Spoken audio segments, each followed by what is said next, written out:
Hey guys, Veebat here with another V Plays, and as you can see, I have picked up the XFY-1 Pogo. This aircraft is not only goofy looking, but odd in its performance. It kind of falls into a weird category where a lot of its strength comes from its dive and climb capabilities. It can climb like a rocket ship. Like, the thing is essentially a helicopter masquerading as... Oh, he's right. Let's do that, and we'll help here. Masquerading as an airplane, right? Because this thing was meant to take off and land on these little wheels on the tail here. And that's why it has a very uniform control surface shape, because it essentially would guide itself onto the landing platform. But with 420mm cannons, it's totally adequate firepower for what this is. Nowadays, I almost wish that it had 50 cals, because the American 50 cals got that huge buff. Oh, but as you get closer, they're just less effective. Okay, time to head for the center. What do we have on the enemy team? They've got a ground attacker, 2 dogfighters. I'm actually going to go to the mine and help these guys out, because again, that climb and dive is going to be really strong. To give you an idea of how strong this dive speed is, this aircraft can actually dive at 590 miles an hour. Now, with its climb capabilities, that means that you could literally go up and down like a pogo stick in order to attack the enemy and be quite effective. There's an enemy P-82.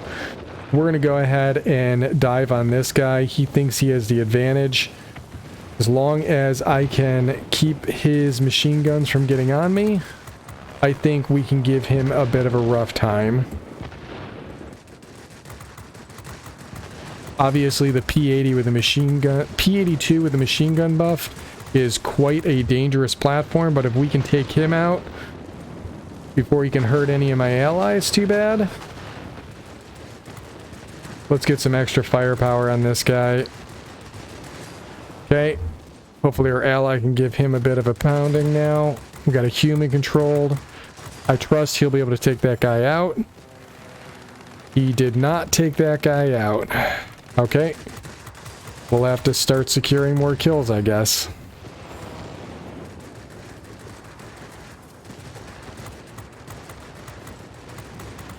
Here we go. Knocked him out. I see you, Boris. We got his tail. In the straight and level, I wouldn't necessarily say that this aircraft is very strong. But again, it's the climb and dive, and that secured the zone. I want to get the long barrels on this as soon as I can, because you can get the forward-firing armament buffs on this aircraft once it's specialized, and if we can manage that, I think we'll be much more capable of taking those guys out at range. And then, of course, at the verticality, being able to come up from underneath aircraft like this B-32 and start poking away at a great distance, I think that'll be our strength. We don't have a ton of survivability in this platform, and we know that we got somebody else on our 6 helping us out. Cool, he got him. We have Boris again. The arc of fire on those big bombers is going to be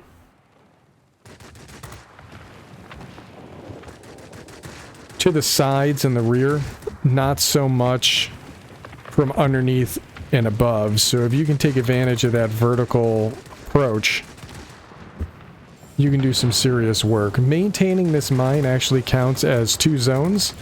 So if we can keep this advantage. Yak 9U, it's got that sniper. We don't want to catch him in a head-on. Cool. It looks like between the two of us, I'm setting him up and he's knocking him down. Alright, let's go for this B-32. I think that once I specialize this aircraft might do well to take advantage of the G-suit, because of the way that it operates in the dive. Now look at this. You see the stall speed is only 113 miles an hour. So we can essentially park behind an aircraft and do really well. So again, it's a helicopter masquerading as an airplane. Hi, Boris. If we can maintain one of these zones, besides this one, and this zone, we'll win the battle. That's how this works. But there is a possibility we'll lose one of these other sites, because all the aircraft are here.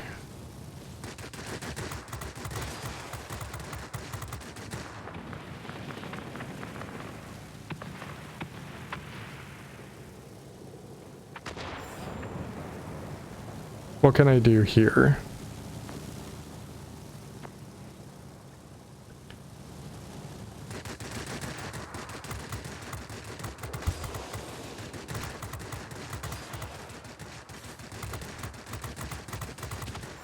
Okay.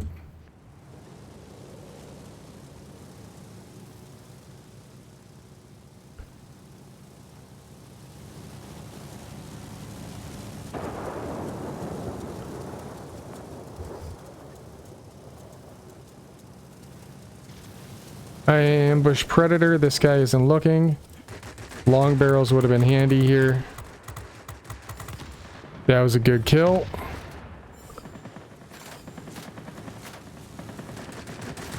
Another ambush predator opportunity here.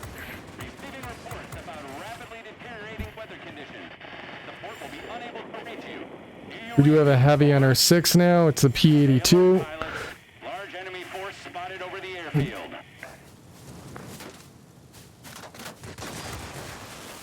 Oh, he's got allies. Oh, he's hurt though. He's hurt. We're going to spawn at the spawn location and work our way into that garrison. Right now we have enough of a lead that even if we lose the mine or the airfield, I think we're in good positioning. Ooh, it's tempting though. High risk, high reward. What do you guys think? I'm going to spawn here and it's squall line now. So what do we got here? We've got human controlled. Oh, I've been taken out by these bots too many times. One down. Again, we're almost a dead stop here. But look at this acceleration. Boom. Back up to speed and up to that 460 pretty easily, which is our max airspeed. There we go. I can't even tell which way's up with this thing. Okay, cool. We got him. Well, the team got him.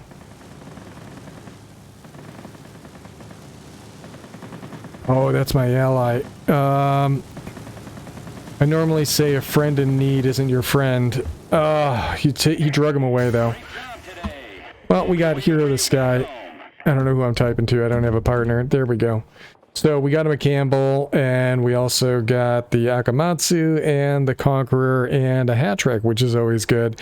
Again, maintaining that mine proving to be as crucial as I've always said before. It didn't matter that they had the airfield, and then they ended up overextending and trying to spawn camp us. And I just went in and took out a bunch of aircraft over the airfield pretty effectively. Again, I think this thing's going to do much better as an ambush predator, but in the vertical regime. Attacking high altitude targets from really low, from really far beneath the altitude that they're at, so they don't suspect you coming up. And then when you're at altitude, you see things like when we saw that yak and we just dropped on him and we're able to take him out quite effectively, especially those turn fighters. If they're engaged in a fight and they're not paying attention, you're going to be able to dive on them really easily. And again, if we specialize this platform, we're going to have the option to put on some type of forward firing weapon modification, and I think long barrels is going to be the answer.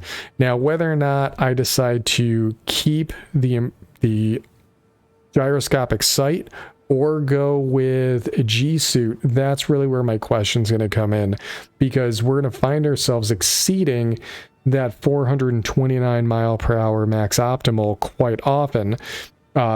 But I also suspect that we're going to be getting up way above that in the dive if we are doing that yo-yo tactic, because 590 in the dive is just astronomical. And imagine being able to hit targets out at about 3,000 feet or 1,000 meters. That's a pretty decent distance to be able to get some decent chunks of damage off. And as you saw, the closer we got to the enemy, the less effective these cannons were. So I think being able to engage people at range is going to be its strongest advantage. Now, for those of you going up against this platform, be aware that its maneuverability is just on par with any other altitude fighter. You're looking at a 10.6. My spec'd out P80 is looking at 10.4 maneuverability, and that's not even with a pilot in the seat. That's a fully spec'd out for maneuverability, very capable platform, and is also getting some really good airspeeds as well as 590 in the dive. But when it comes to the climb speed, we're seeing that this thing has a lot of potential once we specialize it to be able to make it even more capable. Again, we just saw right there, the P80 kind of beats this thing in every category. But I think as far as it being a free premium, air quotes there, heavy air quotes, due to the amount of missions or the amount of battles it would take to actually accomplish getting the Pogo, it's viable.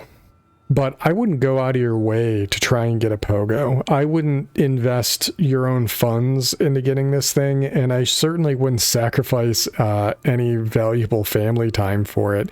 I know this comes after the holidays, but if you've been just absolutely pounding away at these missions trying to get the Pogo because you think it's going to be the end-all be-all, I think you're going to end up finding that you're disappointed. It's not a bad aircraft, it's just not really worth the gravity of effort. I think it's a nice consolation prize if you found yourself, you know, happenstantially playing a lot of these missions.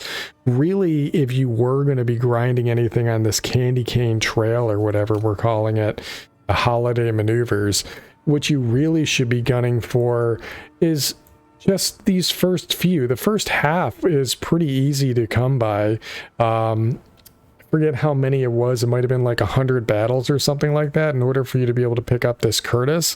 That's a fine premium. The bow fighter, if you can get that, that's a fun plane to get. But these bonuses right here, especially these earlier ones, are great for new players to really get a leg up on earning some credits as well as earning some experience for their pilots. That way they can catch up to some of their friends who've been playing for a few years. So it's a great way to step up, get yourself some gold and some premium time. But again, don't dedicate too much time to it. Don't kill yourself over it, and don't be jealous of those of us that have it, because once I specialize it and I do a couple more videos on it just to show you guys what it is capable of, I don't think I'm going to be going out of my way to fly it unless it's just something interesting to throw in the mix because we're getting bored at the end of a night of doing flights. So that's my thoughts on it. Hopefully you guys enjoyed the video, and as always, I'll catch you on the next one.